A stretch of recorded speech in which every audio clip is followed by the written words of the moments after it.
Жетісай қаласы бойынша ауыз су жүйелерін қайта құру мақсатында республикалық бюджеттен 2 миллиард 622 миллион теңге бөлінген. Ағымдағы жылға 698 миллион 816 мың теңге қарастырылып, құрылыс жұмыстары жүргізілуде. Бұл туралы қала әкімі Тұрышбек Елшібаевтың 10 айда атқарған есебі туралы журналистермен өткізген баспасөз брифингте белгілі болды.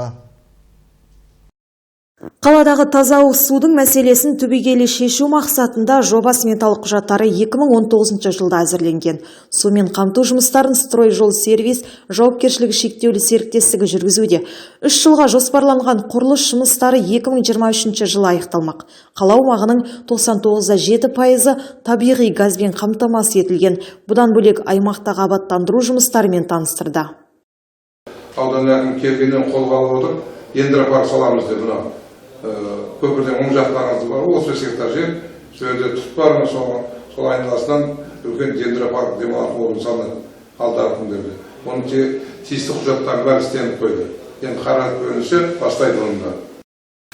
Жалпы жергілікті 4-ші деңгейлі бюджет есебінен 36 пәтерлі көп қабатты тұрғын үй аумағын абаттандыру үшін 33 миллион теңге қарастырылған. Сондай-ақ 314-те 2 мың теңгеге Абай Гүлзары мен Мұхтар Әуезов көшесі бойына 2 мыңға жуық петуния гүлі отырғызылды. Алайда қаланың санитарлық жағдайы өзекті күйінде қалып отыр. Таңның атысы, кештің батысы.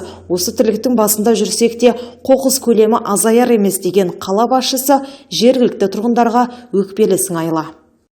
Енді мусор деген мәселе, мен тек мусорын алып қадым. Мусор тастайтын кім? Өзіміздің халқымыз. Мына Абай көшесін көріңіз, Дайраш көшесін көріңіз. Көндіме тастайды. Кім тастайды? Өзіміз тұрғындар ғой. Тастамай кесін ғана қойып қойса да ішіне. Кесін тұрса, жаңағыдай жеңімпаз ақыды ғой. Оны істемейді, айтып жатырмыз мысалы. Қайта айтамыз. Көшемізде ертең таңертең барып тасып кетті.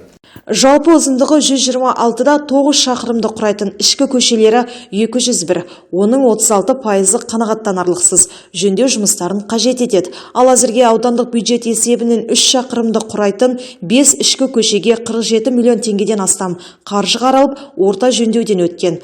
Қалада көше шамдар аз, 15% ғана жарықтандырылған. Осыған орай қала әкімі Тұрышбек Елшібаев қаланы көркейту, экономикалық тұрғыдан нығайту шаралары жалғаса береді деп түйіндеді. Клара Шербайқызы, Жеңіс Сыдықов, Ақпарат, Жетісай ауданынан.